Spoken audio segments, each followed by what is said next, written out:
जय गौरा निताय गौरा निताय गौरा निताय गौरा निताय गौरा निताय जय जय प्रभुपाद प्रभुपाद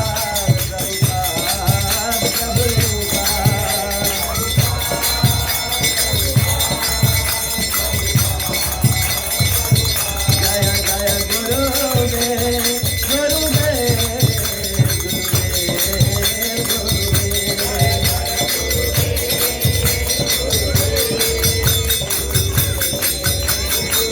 गोविंद गंगा हरि बोल हरि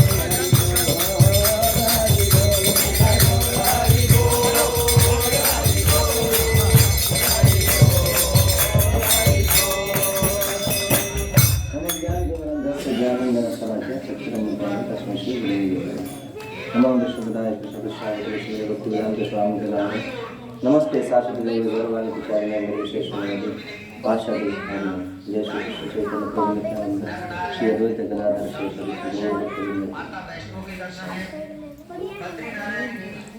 नाम संकीर्तन की ये जो स्थान है बाबा बद्री विशाल का स्थान है, बाबा बद्रीनाथ का स्थान है। किसी ने पूछा कि बद्रीनाथ तो हिमाचल में है, उत्तराखंड में है, केदारनाथ उत्तराखंड में, यहाँ पर कैसे? ऐसा है कि बाबा नंद बाबा को भी बद्रीनाथ केदारनाथ का दर्शन करना था, तो हम बूढ़ा हो चुके थे, अब पहाड़ पे दर्शन करने के लिए कौन जाएगा, उतना लंबा खींचने के लिए। तो ये बात आपस में चर्चा कर रहे थे, यशोदा मैया बाकी गांव वाले के साथ चर्चा कर रहे थे। नंद बाबा ने कृष्णा को बताया नहीं, तो नंद बाबा ने एक दिन कृष्णा को बोला, कृष्णा तुम अच्छे से घर संभाल लो, मैं आता हूँ थोड़ा घूम फिर। बोले कहाँ जा रहे बाबा? तो बोला मैं थोड़ा बद्रीनाथ का दर्शन करके आया, केदारनाथ का दर्शन। ये बुढ़ापे में जाओगे दर्शन करने, हड्डियाँ गल जाएंगी, ठंडी में कहाँ जाओगे, ऊपर ऊपर पहाड़ कौन चढ़ पाएगा? अभी कई कई भक्तों को सीढ़ी चढ़ने मुश्किल होता है बुढ़ापा आने के बाद, या तो कोई भगवान है नहीं। भगवान ने कहा ठीक है, आपको बद्रीनाथ ही जाना है ना, आपको केदारनाथ ही जाना है ना, तो टेंशन मत लो, मैं बद्रीनाथ और केदारनाथ सबके लिए बुला लेता हूँ। कैसे करोगे? है चलो मैं आपको दर्शन कराता हूँ। तो भगवान ने बद्रीनाथ और केदारनाथ को यहीं पर आह्वान किया, और तब से भगवान बाबा बद्री विशाल यहीं पर विराजमान है। अब यहाँ पर आप देखोगे शिव जी है, गणेश है, गणपति है। गणपति बाद में है, शिव जी तो कहीं नहीं। आप बद्री विशाल में जब जाओगे तो पर्वत है, एक पर्वत है नर, दूसरा पर्वत है नारायण पर्वत। नर पर्वत मतलब होता है अर्जुन, और नारायण पर्वत होता है कृष्ण। ये द्वापर के लिए हो गया, बट नर नारायण ऋषि बहुत पहले से तपस्या करने के लिए आए थे। स्वयं भगवान श्री हरि तपस्या करने के लिए आए थे। तो ये बद्री का उनको जगह कहीं मिला नहीं, पूरे संसार में जगह ढूंढा, अच्छा जगह कहीं मिला नहीं। तो जो केदार क्षेत्र है, एक्चुअली अभी जो बद्री का क्षेत्र है, वो बद्री का, वो नारायण का क्षेत्र नहीं है, श्री हरि का क्षेत्र नहीं है। वो क्षेत्र किसका है? भगवान भोलेनाथ और माता पार्वती आराम से उनके घूमने का स्थान है, उनके रमन का स्थान है, उनके तपस्या का स्थान है। तो माता पार्वती एज यूजुअल कितना सुंदर बन है। हाँ, हमें लगता है यहाँ पर हमें विहार करनी चाहिए। भगवान भोलेनाथ के जब भी कहते हैं कि जब भी तुम कुछ मांगते हो वो जगह हमसे छीन जाता है। लंका भी मांगा समझ में आ गया। तो भगवान ने कहा कि मांगो मत कुछ, रहने दो एज इट इज, क्योंकि ये भी तुम्हारे हाथ में रहने वाला नहीं है। वैसा ही हुआ। भगवान भोलेनाथ जब चर्चा ही कर रहे थे तो श्री हरि को लगा कि हम तपस्या करने इस भूतल पे आते हैं, और पूरे संसार ढूंढने के बाद पता चला यही सबसे बढ़िया स्थान है तपस्या के लिए। तो उन्होंने भगवान भोलेनाथ को कहा कि मेरे को यहाँ तपस्या करना है, मेरे को यहाँ रहने दो। तो भगवान भोलेनाथ कुछ बोल नहीं सकते, वहाँ से शिफ्ट होकर चले गए केदारनाथ में। समझ में आ गया ना? तो उनके हाथ में वो भी नहीं रहा। माता पार्वती बड़े नाराज, जब भी कुछ मांगो गड़बड़ हो जाता है। तो बाबा बद्रीनाथ तभी से वहाँ पर, बद्री मतलब होता है पेड़, बद्री का पेड़, जहाँ पर वो माता लक्ष्मी स्वयं है। तो वहाँ पर आज भी विराजमान है, और नर नारायण के रूप में, पहाड़ के रूप में तपस्या कर रहे हैं आज भी। तो वहाँ पर बद्रीनाथ जी विराजमान है। वहाँ पर उद्धव जी गए थे। कृष्णा से जब बिछोड़ हो गया था तो उद्धव ढूंढने लगे, कृष्णा को इंतजार करने लगे। उद्धव जी वहाँ तक पहुँचे, और तब से लेकर आज तक तो भगवान कृष्ण ने ही उनको आदेश दिया था कि हे उद्धव, तुम बद्री विशाल में जाकर तुम बद्री विशाल को मुझसे अभिन्न मानना, मैं अभिन्न हूँ, जो बद्री है वही मैं हूँ। और तुम मेरे वियोग में इस शरीर को मत छोड़ो, तुम बद्रिका आश्रम में चले जाओ। तो तब से लेकर उद्धव जी आज तक बद्रिका आश्रम में ही हैं। और यहाँ तक आशीर्वाद मिलता है कि जो उत्सव विग्रह होती है बद्रीनाथ जी की, वो उत्सव विग्रह के रूप में उद्धव जी की विग्रह को बाहर निकाली जाती है पालकी पे, और उन्हीं को लेकर जाकर उत्सव मनाई जाती है, फेस्टिवल्स मनाए जाते हैं। हमारे इस्कॉन मंदिर में भी बड़े बड़े विग्रह हैं, तो बड़े बड़े विग्रह कभी भी उत्सव के लिए नहीं निकलते हैं, जो छोटे छोटे विग्रह होते हैं वो निकलते हैं। और उसमें भी थोड़ा सा ड्यूअलिटी है। ड्यूअलिटी क्या है कि जो वहाँ पर विग्रह रहता है वो विग्रह को भी नहीं निकाला जाता मैक्सिमम समय। उत्सव विग्रह एक अलग विग्रह होता है, लेकिन बद्री विशाल में जो उत्सव विग्रह है उनकी पूजा करने का मतलब होता है कृष्ण की पूजा, अर्थात बद्री विशाल की पूजा होती है। तो यहाँ पर उद्धव जी भी हैं और शिव भगवान, नर मतलब स्वयं अर्जुन होते हैं। नर मतलब मनुष्य, तो वो अर्जुन है, और नारायण मतलब श्री हरि कृष्ण स्वयं है यहाँ पर। तो भगवान ने, कृष्ण ने आह्वान जब किया था तो यही बद्री विशाल यहाँ पर प्रकट हुए थे। ये सब मूल विग्रह है। बाकी जितने वन है ना, उस सब में से सुंदर वन है कांवर वन, बहुत सुंदर वन है।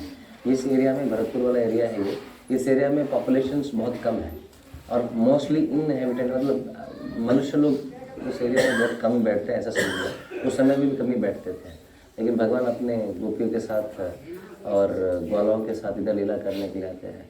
कई सारे ऐसे लीलाएं हैं जो, एक बार तो एक महाराजा थे, उनकी पुत्री 10 मिलियन, मतलब वो तो ऑलमोस्ट 1 करोड़, उनकी 1 करोड़ पुत्रियाँ थी, और उन सबकी इच्छा थी कि उनको कृष्ण के साथ दर्शन करना है, लीला करनी है। उनकी तो इच्छा थी विवाह के, लेकिन भगवान ने विवाह के लिए मना कर दिया। तो उनकी 1 करोड़ पत्नियां, बेटियां जो हैं सो काम्य वन में आई थी वहाँ पर, विमला के पुत्री सब। तो वहाँ पर भगवान ने वो सभी पत्नियां, जो कन्याएं जो हैं सो आलाप विलाप करने लगी, रोने लगी कृष्ण के विरह में। तो वहाँ पर वो रोने से कुंड बना था, वहाँ पर जाएंगे, विमल कुंड है वहाँ। तो बड़ा सुंदर लीला है, वहाँ पर चर्चा और करेंगे थोड़ा सा। भगवान ने फिर उन सबको दर्शन दिया वहाँ पर। उसके बाद फिर राधा रानी आई। राधा रानी और ललिता सखी, बाकी सखियाँ जब आती थी, वहाँ के पानी बड़े साफ़ सुथरे पानी है। तो जब भी वहाँ पर भगवान, ये सखियाँ जब पानी पीने आती थी या पानी उठाने आती थी, तो भगवान क्या करते थे, वो क्रोकोडाइल के रूप में अंदर पानी में चले जाते थे। और खास करके देखो, सबके चरण अलग अलग है, ललिता के चरण अलग है, विशाखा के चरण अलग है, राधा रानी के चरण में विशेष मार्ग है। तो कृष्ण उनके चरण को जाकर छूते थे डराने के लिए। कभी होता है ना, दूध लगाने के लिए, वो क्रोकोडाइल के तरह दांत लगाने के लिए, तो ऐसे नंगूठे नाक उनको खींचते थे। और राधा रानी बोलते थे कि यहाँ भी ऐसे जानवर हैं क्या, वृंदावन में भी है, यहाँ भी ऐसे जानवर है। तो बड़ा हास्य विलाप का लीला होता था वहाँ पर। वो सब लीलाएँ हैं यहाँ पर, बड़े बड़े अच्छे अच्छे लीलाएँ हुए हैं। तो राजस्थान ही एक ऐसा जगह है जहाँ पर ये मुगलकारियों ने आक्रमण नहीं किया, क्योंकि संधि था इनके बीच में कि हम तुम्हारे यहाँ नहीं, तुम हमारे यहाँ नहीं। तो थोड़ा संधि भी हो गया था, दोस्ती भी हो गया था। तो वृंदावन तो यूपी में आती है। उस समय यूपी बोले तो एरिया वैसा था जहाँ की यहाँ के राजा ने कंप्रोमाइज़ नहीं किया था।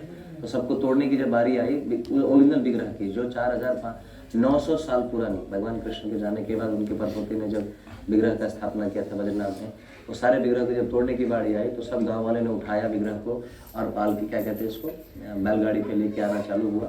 और जब पहली रात्रि जब ठहरे थे तो यही स्थान था। और उस समय पे वृंदा देवी को भी उठा के लेके आए थे। वृंदा देवी का विग्रह ओरिजिनल विग्रह है, यहाँ जो स्थापित विग्रह है वृंदा देवी का ओरिजिनल विग्रह है, तो उसको भी लेकर आए थे यहाँ पर। तो सारे विग्रह जो है सो यहाँ से निकलने लगे, काम्य वन से निकलने लगे। और वो कहाँ गए अभी, अब कोई कारोई में है, कोई जयपुर में है, राधा गोविंद देव जयपुर में है, मदन मोहन जी कारोई में है, और गोपीनाथ तुलसी जयपुर में ही है।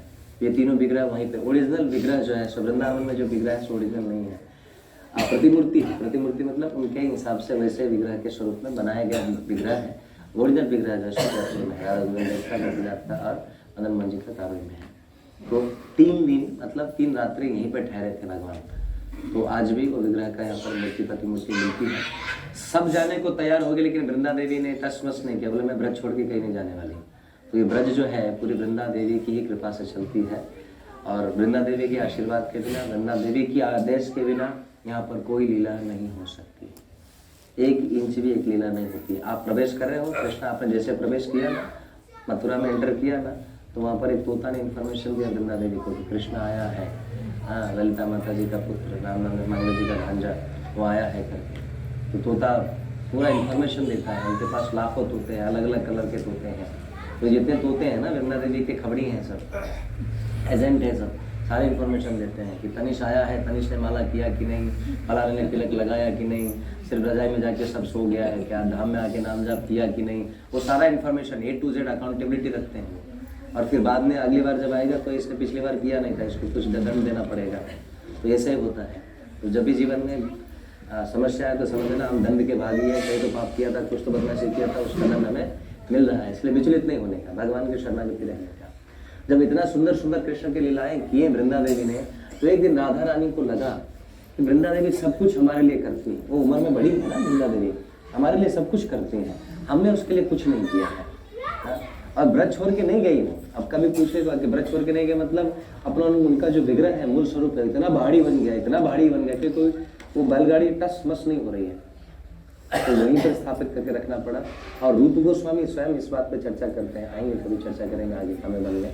रूप गोस्वामी स्वयं वृंदा देवी के चरणों में रहकर उन्होंने, सनातन गोस्वामी दोनों ने मिलकर यहाँ पर बैठकर भगवान के ऊपर में चर्चा किया, मेडिटेशन किया कई वर्ष तक। यहाँ पर कई वर्ष तक रूप गोस्वामी सनातन गोस्वामी यहाँ पर कई वर्ष तक रहे और फिर यहाँ बैठकर ग्रंथ की रचना भी की, कुछ पास टाइम्स लिखे यहाँ पर। तो वृंदा देवी के विषय में यही हुआ कि फिर राधा रानी ने सोचा कि वृंदा देवी ने इतना सुंदर सेवा किया है, हम इनके लिए क्या कर सकते हैं। तो सारे सखियों को बुलाया, बोला इनके लिए ना एक बड़ा सा स्टेज बनाते हैं, बढ़िया झूला बनाते हैं और इनको वहाँ पर बिठाएंगे। तो बड़ा बढ़िया झूला बनाया गया, जैसे दूल्हा दुल्हन के लिए बनाते हैं वैसा बनाया गया उनको वहाँ पर। और वृंदा देवी को कुछ नहीं पता है इस्लाम में, कुछ भी नहीं पता, उनके तोते तक को एंट्री नहीं मिली। इतना सुंदर से हाईली कॉन्फिडेंशियल मैटर होता है ना, इनक्लोज डॉक्यूमेंट, वैसे इनक्लोज प्रोग्राम था वो, किसी को नहीं पता चला, सखियों के अलावा किसी को पता नहीं चला। और वो सब वहाँ पर आ गया और वृंदा देवी को इनवाइट किया कि राधा ने बुलाया है आपको, ठीक है जाएंगे। वहाँ पर गया, उस आसन पे बिठा दिया। वृंदा देवी ने सोचा ठीक है कैजुअली बुला लिया, बिठा दिया। तो फिर जैसे बिठाया, बाद में खींच खींच के दूल्हा को लेके आया। और दूल्हा कौन था? स्वयं कृष्ण था। और वृंदा देवी के बाजू में बिठाया। वृंदा देवी फट से उठ गए, अरे ऐसा कैसे कर रहे हो कुछ? तो राधा रानी ने कहा कि हम तो उधर के हैं और हम तुम्हारे धाम में रहते हैं, तुम्हारी कृपा से तुम ही सब कुछ करवाती हो। तो तुम वृंदा देवी, वृंदा ये तुलसी प्रिया ये केशव कृष्ण भक्ति प्रतिदेवी सत्यवते नमो नमः। ये तुलसी कृष्ण प्रियसी नमो नमः, ये कृष्ण के प्रियसी है।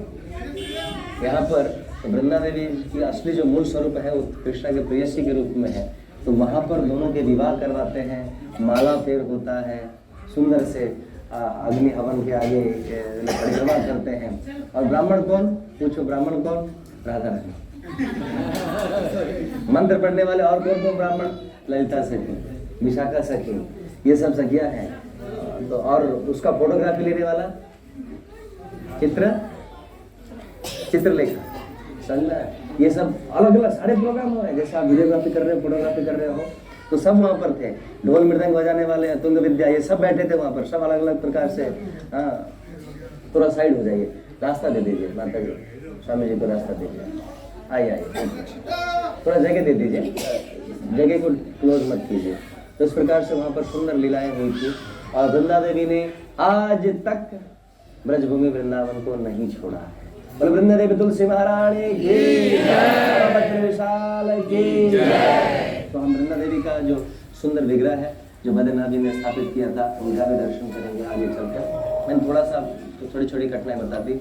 उसके बाद ये वही एरिया है जहाँ पर स्वयं पांचों पांडव और द्रौपदी जो अज्ञातवास था ना, वो यहाँ पर एक समय के लिए बिताए थे, कुछ समय के लिए यहाँ पर थे, काफी तो चले गए थे वहाँ पर, विराटनगर में गए थे, यहाँ पर जंगल में रहे कुछ समय। और यहीं पर आके द्रौपदी का जो है सो द्रौपदी को चुराने का काम जो है सो दोनों साइड से रास्ता छोड़ दीजिए ताकि लोग परिक्रमा कर सकें। तो दुर्योधन ने भी वक्र दृष्टि डाला था, ये दुर्योधन ने इन पांच पांडवों के ऊपर में। और जयद्रथ स्वयं ने द्रौपदी को हरने की कोशिश किया था, उसको पत्नी के रूप में जयद्रथ बनाना, अपनी पत्नी के रूप में उसको देखना चाहता था। तो ये लीला भी यहाँ पर हुआ है, जहाँ पर दुर्योधन को जब पांचों पांडव आए थे, दुर्योधन को पता था ऐसा आया है, तो पूरी सेना के साथ दुर्योधन ने कोशिश किया कि हम पांच पांडव को यहीं पर खत्म कर देंगे, आगे की प्रतिक्रिया करने की जरूरत नहीं पड़ेगा। तो जैसे इंद्र ने देखा कि दुर्योधन सारी सेनाओं के साथ आ रहा है, इंद्र ने चित्रसेन को भेजा, जाओ युद्ध करो, रोको इसको, दुर्योधन को। अब चित्रसेन देवतुल्य व्यक्ति कहाँ है, दुर्योधन इधर का। तो लड़ाई जोरदार, बड़ा भयानक लड़ाई हुआ। चित्रसेन ने पराजित किया, कब्जा किया, बंदी बनाया और लेके चल हवाई मार्ग से लेके जा रहे थे। अब जब लेके जा रहा है तो दुर्योधन चिल्ला रहा है। अब ये दृष्टि जब देखा किसने, युधिष्ठिर ने, तो युधिष्ठिर ने भीम को कहा, ए अपना भाई ऊपर सुयोधन। दुर्योधन को ये सुयोधन बताते थे। देखो कितना बड़ा सुंदर भाव है इनका। अपने भाई जो दुर्मति वाले को सुयोधन बताते थे। ये सुयोधन ऊपर जा रहा है, इसको रोको रोको रोको रोको रोको। तो भीम ने बोला, किसको बोल रहे रोकने के लिए? जो हमको मारने आया है। अरे हमारे दुश्मन को बोल रहे बचाओ उसको। ये सांप बड़ा सुंदर उदाहरण आता है बड़ा चिंतामणि में, एक वर्ड यूज किया गया है। वो कहता है कि कोयला को कितना भी पानी से धो लो वो कोयला ही रहने वाला है, काला ही रहने वाला है, वो सफेद नहीं होने वाला है। तो ये दुर्योधन वैसा ही बेचारा सांप है, इसको कितना भी कुछ कर लो इसके अंदर से विष ही निकलने वाला है। मैं इसको नहीं बचाने वाला, हमको मारने वाले को मैं क्यों बचाने जाऊं? तो भीम वहां से हट गया। पहली बार आज्ञा का पालन नहीं किया होगा भीम ने। फिर युधिष्ठिर ने सोचा अब ये तो मति का फिरा है, बल से बुद्धि, बल वाला है बुद्धि वाला नहीं है, फिर बुद्धि वाले के पास जाते हैं। अर्जुन को बोला, अर्जुन इस दुर्योधन को बचा लो। तो अर्जुन ने बोला, जो आज्ञा आपकी। लेकिन ये भी प्रश्न पूछता है, हम आज रक्षा करेंगे, कल ये मेरी रक्षा हमारा रक्षा करेगा क्या? ये तो वैसे फिर से करने वाला है। तो युधिष्ठिर महाराज कहते हैं, भले ही ये हमारे प्राण को हर ले, लेकिन अभी ये हमारा कुल का है।